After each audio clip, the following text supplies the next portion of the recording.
This is Alabama Politics with Steve Flowers, an in-depth interview with Alabama's top political newsmakers. Now, from the studios of Troy University, here is Steve Flowers.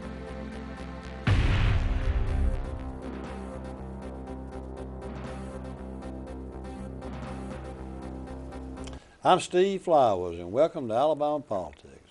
Folks, we're fortunate tonight to have as our guest one of my best friends, Perry O. Hooper, Jr. Those of you in the River region enjoy knowing Perry. He served in the state legislature for close to 2 decades from here in Montgomery, and got a wonderful family, his wife Judy, and 3 outstanding young sons, grandchildren now. Perry and I getting a little age on us. We got grandchildren.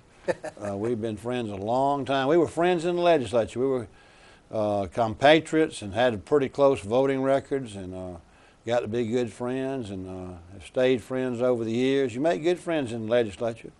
Like being sent off to reform school together. You know, it was back in the old days, and we had a good time. But I've known Perry's family a long time too. Judge Hooper, his daddy was Chief Justice of the Alabama Supreme Court and a probate judge here in Montgomery County, and circuit judge here, and then Chief Justice of the Supreme Court, first Republican Chief Justice of the Supreme Court, and since Reconstruction, but he was Republican before it was cool. Perry was a Republican all of his life. Most people changed when the state changed about 20 or 30 years ago, different times. But Perry, it's good to have you on the show, my old friend. Steve, it's always great to be with you, my great friend. He's got a gorgeous family, y'all. Y'all see his Christmas card every year. Well, that's kind. I appreciate it. Appreciate you saying something nice about Dad. And I am a lucky man and blessed Your man. mama's doing well too. Mom's doing great. Miss Marilyn, she's from Montgomery. She is, but I'm very lucky to have a great mama and had a great dad, and miss him every day. But I know he's dancing with the angels and in heaven. But I'm blessed to have a great wife, Judy, and 3 boys, and I feel like I got 3 daughters now because of their wives, and I don't know if you knew, you know about baby Tom, Thomas's son, who's 3, Tom Jr., and then Charlotte, who is Perry's and True's daughter. She's 1.5. We call her Charlie. And then I remember that. And then Davis, my baby, who played with Cam. Now he live over at Auburn, and his wife. They live at Pike Road. One of them's wife is a pharmacist. They are. They live in Auburn, but she is a pharmacist at the Pike Road. Yeah, we stopped there one day. CVS. I saw her. That's right. I saw her. You met her then. They've got a little baby, Meadows, that is 3 months old. So is she from Montgomery? She's from Montgomery. She was a really good athlete too. She was a Jimmy Hitchcock nominee. She was a really good softball pitcher. Where'd she go to school? Trinity. And Davis. Did Judy coach her? No, Judy was the cheerleader sponsor, and I think she coached tennis outside cheering. But she went to Trinity. Hannah was an outstanding softball Was player Davis, is she the and same volleyball age? player. Davis went to Trinity too, didn't they? Are the same age. All your boys went to Trinity, didn't they? All went to Trinity, and then Perry and Davis played football at Auburn, and Thomas played at South Carolina, and that's where Thomas met his wife going to South Carolina. She's from Charleston. And you met Autumn. You remember Autumn? Yeah. And she's in marketing and doing really good. Did Judge Hooper and Marilyn go to all the boys' games when they were growing up? Steve, a lot of them? Mom and Dad never missed a game that I played from Pee Wee football on, whether it was Little League or Pee Wee football or high school football. Mom and Dad were at every event. They were at every event with all my boys and all my brother's children. I mean, Mom still goes to everything. She doesn't like to miss anything. She goes to the ball games now? She does. William is playing. He goes to Catholic. That's Conwell's son, and his older son, Wells, at the University of Alabama. And William is playing baseball, and he's had a good season. Perry, Miss Marilyn's doing great. How old was Judge Hooper? He died 88? 91. 91. Mom is 84 right now. 85, excuse me. She's 85. We're just coming back from Pensacola. My brother Walter's daughter, Neely, just got married. So we had a really nice, fun wedding weekend in Pensacola, and all my boys flew in, and and my grandchildren, the wives, and all my brothers. So it was good to get everybody together. Your boys at the remember beach. when I used to play football at the beach with them. Oh yeah. Judy reminds me every time I see her. I- Those boys, if they see me anywhere, they say they're so nice to me. I remember telling you to go deep, and you kind of hopped over that second wave and caught one right in the zone. Hey, Perry, Yes, you know sir. Judge Hooper and Marilyn live on Bankhead Avenue, didn't they? Thomas Avenue. Thomas Avenue, that's right. They live yeah. on Thomas, and Uh-huh. Mom's living there, you know, by herself in that big old house. But we still try to. I still try to take her to the movies some, and we go to church and things like that. So. Perry, you know, men of that generation were real civic-minded. Not just because he was in politics, but he was real active in club stuff and church Was. stuff and everything. And he was a contemporary of Bill Dickinson and Emory Farmer. They were all, and Wynton Blunt. Right. They were all Republicans here in Montgomery before it was cool. Especially Red Blunt And Dick Dad Compton. and Dick. Dick right. Compton, They were. yeah. They were. And Bill Joseph. I think they created the joke about the Republicans meeting in a phone booth. Oh, that's I right. think that's where it You started. know, Jim, Patricia, Pat Wilson were Republicans. That's for us, right. too. That's exactly Pat's still right. active in Republican politics. You know, And Jim, too. Jim, right? Uh-huh. He sure is. He's about, what is he, 95 now? Jim Wilson's not that old. I'm talking about Jim Martin. Oh yeah, Jim. That's I'm what talking I'm about Jim here in Montgomery. Oh, Jim Jim Wilson, and Pat the former Wilson. U.S. attorney. Yeah. Sure, absolutely. Yeah. Pat is our chairman, our I local spoke county to that chairman. club, and Pat, I speak about once a year at that club. Right, and you did it. She's also on our steering committee. Yeah, Pat's great. Does a super job for the Republican Party. But they've been Super Republicans job. a long time. They have. They have. But it was like your daddy and Red Blunt and Bill Dickinson and Dick Compton. Remember, you and I campaigned for old Dickinson. We were little boys. We did. That's right. Mm-hmm. Absolutely. Great guy. He was a great guy. He was on the Armed Services Committee. The ranking Republican. That's right. Did And a I great job. always hated that old guy Dingle from Michigan, who was chairman, who was a Democrat. Yeah. Because he treated everybody so hard. He was a real liberal. Yeah, he was way to the left. Just real liberal. But he was Right. chairman. The Democrats had control of Congress. Exactly. And Bill, you know, nobody get along with Dingle. And Bill, you know, had his own point of view. And Yeah. and Dingle would treat him just disrespect because he was a Republican. Yeah. And then 2 years later, the doggone Republicans got control of Congress and Bill quit. Right before he could be chairman. That's right. He'd love to kick Dingle. He would have He eaten would that up. he would love that. That's right. He'd love to say, Mr. And he would ignore him in committee. Can't you see old Bill? Oh, I can't. I can see him right now. Bill would ignore. He would, all those Republicans would gather around old Bill. I remember, this is the kind of guy he was. They were in Congress. I had Jack Kemp. I was chairman of the Young Republicans. remember that. I was about Uh-huh. 28, You campaigned for Jack Kemp. Yeah. 27. I can't remember what. But I brought in because of Congressman Bill Dickinson, he and Jack Kemp flew to Montgomery. We were at the, I can't remember, we had Civic Center or somewhere, but we had a really, really wonderful turnout. There was about 250 young Republicans, and they were in Congress that day, and they finally got here. James Chambliss, do you remember him? Yeah. I had him go pick them up at the airport, and he wheeled them in. It's about 11:30 at night, but they were there, and Congressman Dickinson did a great job speaking, and of course Jack Kemp, to me, is one of the best speakers ever. Is Jack Kemp still living? No, he passed away. Remember, he had cancer. That's right. And passed away about He was I guess a great about 6 quarterback, years too. ago. Played The for Buffalo. Bills. Perry, Holds a lot of records. Perry, you know you took an integral part in the Trump campaign, were chairman of the Victory Committee, traveled the entire state for a year. I did. Raising money, campaigning. But you know how I was going to ask you about? You got that up bus and took it around the whole state, made speeches all over the state. And the old guy that had the bus for Fob James, he'd passed away. Tommy Shaw. Uh-huh. Yeah. He was almost a legend. Well, he You was, got old Tommy to ride y'all around. he was the It was his sweetest, bus, didn't he? sweetest guy. He was murdered. Didn't he own that bus? He owned the bus and was, he volunteered and did a lot of work building the Republican Party, and he loved Trump, and he loved campaigning for Donald Trump. And we went all over the wiregrass in, I remember. stumping for Trump is what we referred to it. We'd go everywhere. We even went to Auburn. We went to all through the wiregrass, Troy, Yeah. Dothan, Ozark, all the wiregrass community, and had a great time. But when I wasn't doing that, I'd just go and give speeches to all the Republican women's clubs around the state and Republican executive committees around the state, and then I held 2 fundraisers. I had Donald Jr.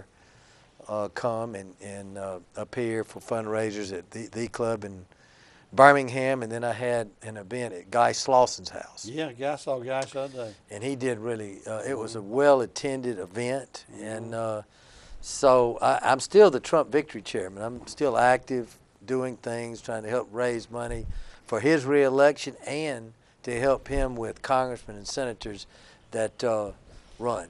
Perry, you know, so many of the office holders around the state sat on the sidelines, even got with other people, and were some of them were negative to Trump, even not just neutral. But you know, you stood in there early and stayed late, and I noticed on that bus there were a couple of elected officials that put their name in there and didn't hide and campaigned for Trump.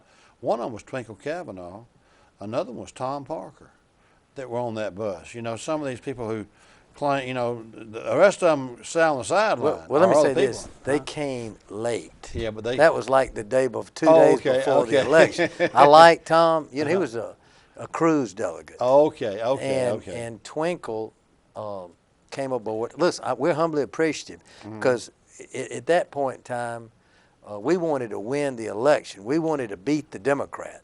So they hopped on there along with Congressman Idaho. Yeah. He was on the bus, and so was Twinkle and Tom Parker. Now, our friend Jim Carnes took an integral part in the thing from Jim, like you did. Yeah, Jim was a co-chairman of the Trump campaign, did a great job in Jefferson County, super principled legislator, good man, good family. My role is I worked the campaign with Jim, but I also had another official position to raise money, and that's where the Trump Victory came in. Yeah. And while we really didn't need it in Alabama, all the money that we raised here went to help him win in Ohio and Pennsylvania. Yeah. And those, as you know, those were critical states. Yeah, very and important. if you remember, That's if the he key to won the those election. 2 states, he wins. Well, if he had lost either one of them, he'd lost. That's right? exactly right. Now, what about, let me ask you about somebody I was just sitting here thinking about. Yeah. We were friends in the house. Old Victor Gaston was our friend, but he was kind of laid back. Does Victor ever get involved in anything? You ever try to get Victor down in Mobile to campaign for Trump or anything? Well, I Victor never don't do anything. Does you know, Representative Gaston, you know, he's got an important role as the Speaker Pro Tem. Right. So he's probably got his hands full. I didn't really want to call him and get him too involved because he's probably got all those legislators bugging him to death about issues. Look, the people I'd get involved down there were like Galen McCullough, Dr. Galen McCullough, former great All-American football player at Alabama, a successful plastic surgeon down in Orange Beach. He was very active. He helped. He spoke up for Trump a lot. Perry, talking about the people who sat on the sideline, though, you know, you got in there early and stayed late and campaigned and went also your own money, your own time and everything. Well, I did it on my own dime. I'm still going to Washington trying to help the Trump agenda with a lot of the things he's trying to. This F-35 we're trying to bring to Montgomery. Be a very important thing. Very important. It would create 2,400 jobs and would create almost $100 million of economic impact annually. So, you know, I flew up there on my own dime. I mean, just because I think it's that important to our state to have as many people as possible helping to recruit the F-35 fighter jet to Montgomery, Alabama. Now, there's other people that have been working hard, the Chamber of Commerce, Mayor Todd, and many others, Leslie Sanders, who's the local chair of the Alabama Power Company. Right. Everybody's working hard because that means a lot to this community. Perry, now speaking of Washington people and everything, we've got a very, very interesting Senate race going on, and you're campaigning for Luther Strange. You've endorsed Luther Strange in this race. Well, let me say this, Steve, and I'm going to say this right off the bat. I still think if the governor would have appointed me, I would have been the best Trump United States Senator in the country. You had the best relationship with Trump. But it didn't work out.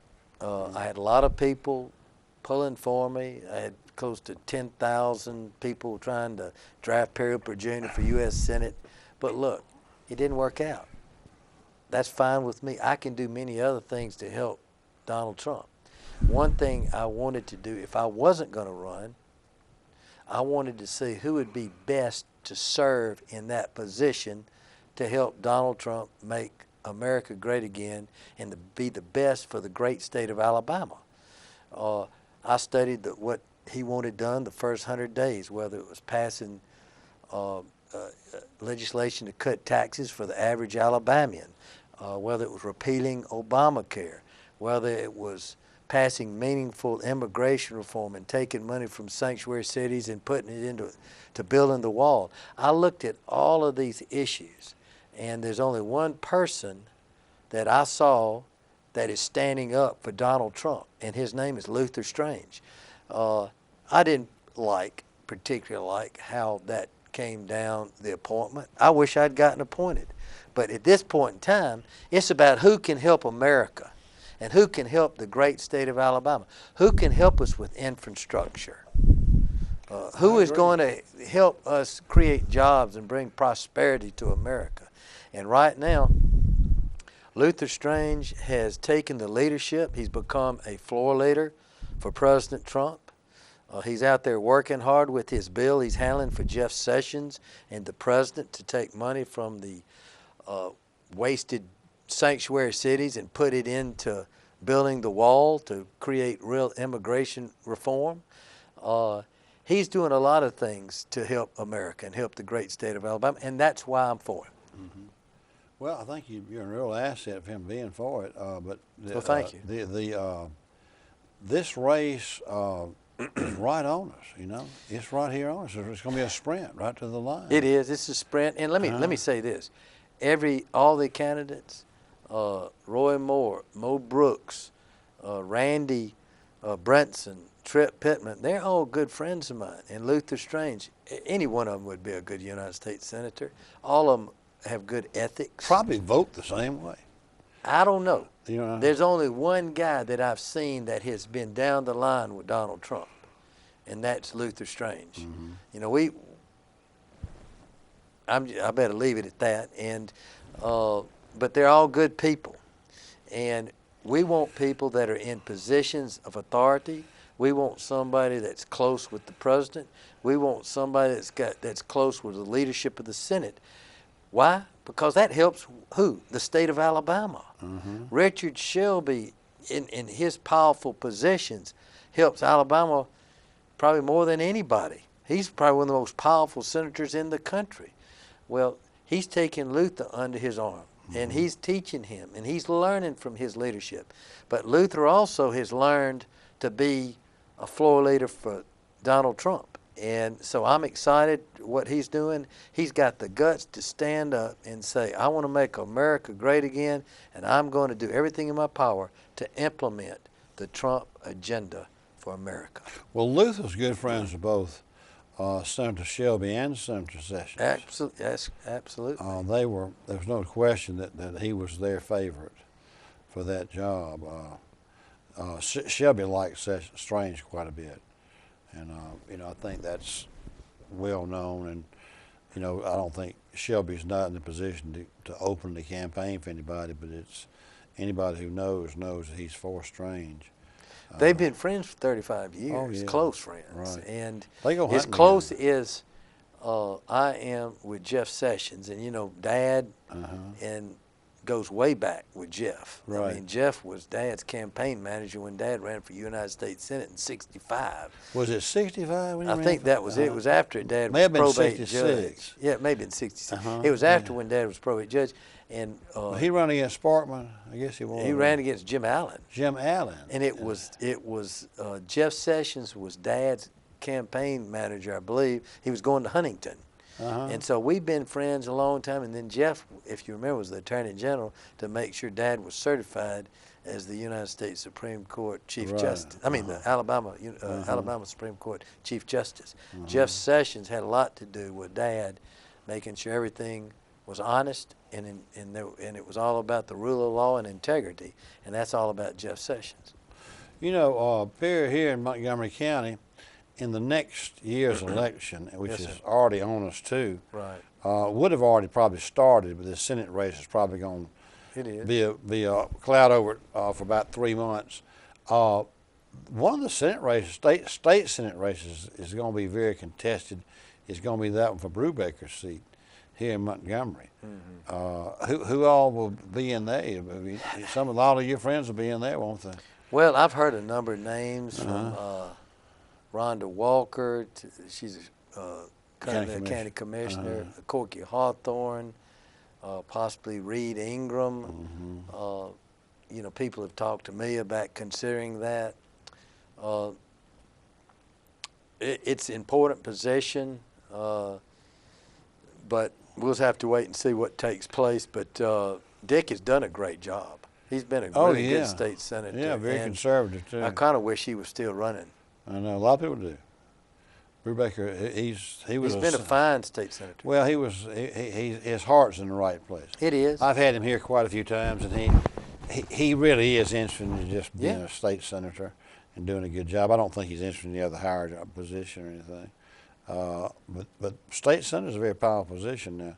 But another seat you're gonna have is that Wiregrass seat of Harry Ann Smith.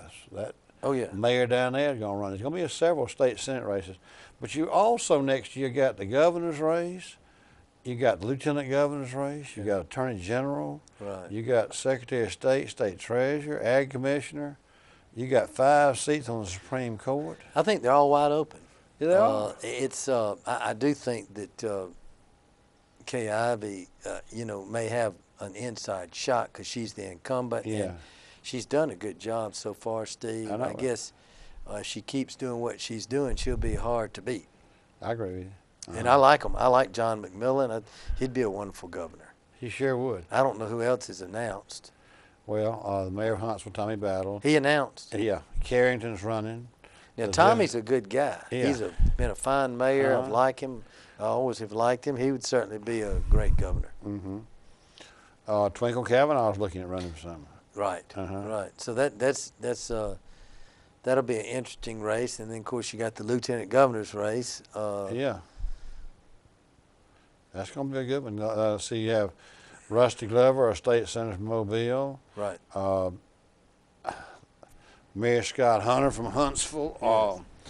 And Will Ainsworth from the Sand Mountains looking at that running that race. So and plus there'll be other people in that race. I may look at it. You ought to. You know, it'd be easy to do right here living in Montgomery and everything, Pike Road. Well, I think it doesn't have the power like that it once had, but I still think that it has got some authority, and I think it's important that you have a strong-willed lieutenant governor to be in a position to help the great state. And one of the reasons I would do it is because think about doing it is my relationship with the president and what I could possibly do to help the great state of Alabama. But I'm going to just look at it. This would be a family, you know, I wanted to be the United States Senator because I know I could have helped Donald Trump.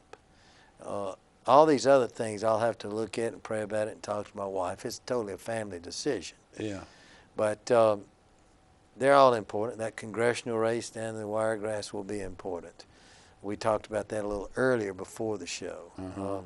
Barry Moore is qualified. I think he is qualified to run. Martha Roby seems to be part of the leadership in the United States Congress. I know there were some people that got upset with her because she didn't support Trump and came out against him. But she'll be a tough person to defeat because she'll be able to raise a lot of money. Yeah. And that'll be a tough race. But I still think, I still think that race is open. Yeah. Perry, what about, let me ask you one question. You know, we served together a long time in the legislature. Yes, sir. Who was your favorite governor to serve with, you think, if you had to name one of them? Who all we served with? Let's see, Wallace was governor. Then Jim, who followed Wallace? Bob James. Yes. Guy Hunt was a governor. Guy Hunt followed Wallace. Wallace. And Jim Folsom Jr. was governor of and Wallace. then Fobb. Jim Folsom Jr. was governor a while. I'm going to say Fobb was my favorite because I was his chief floor leader. Yeah. So I can remember going in those meetings with him, and all those investment bankers were standing out in the hallway, and he'd always go, "Come on in, Perry O. Tell those buffalo hunters we'll get with them in a little while." He referred to them as buffalo hunters. He always, you know, all of them were interesting. My first term was Governor Wallace's last term, so I didn't really know him like you knew him. Yeah. He knew my father a lot, but I didn't know him that well. Yeah. Well, he was hard of hearing at that time and hard to communicate with some too. I will say, on going back to this United States Senate race, I did hear you had asked me earlier if I'd heard any numbers, any polling. I did hear one today. I'm not at liberty to say who because it's a private polling service and they'll have to release it. But it had Luther at 28% and Roy Moore at 26% and Mo Brooks at 12%. I think Pittman maybe at 2 or 3% and Randy about the same. Yeah. Randy Brunson. Yeah. So I think a lot of the ads that Luther is running is helping him. I think his leadership with Trump is helping him.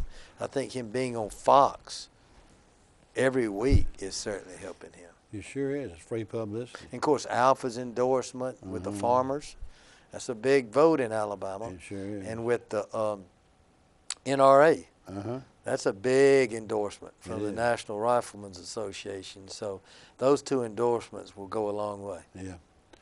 Well, our time's up, Perry. Folks, we're fortunate tonight to have as our guest former State Representative Perry Hooper Jr.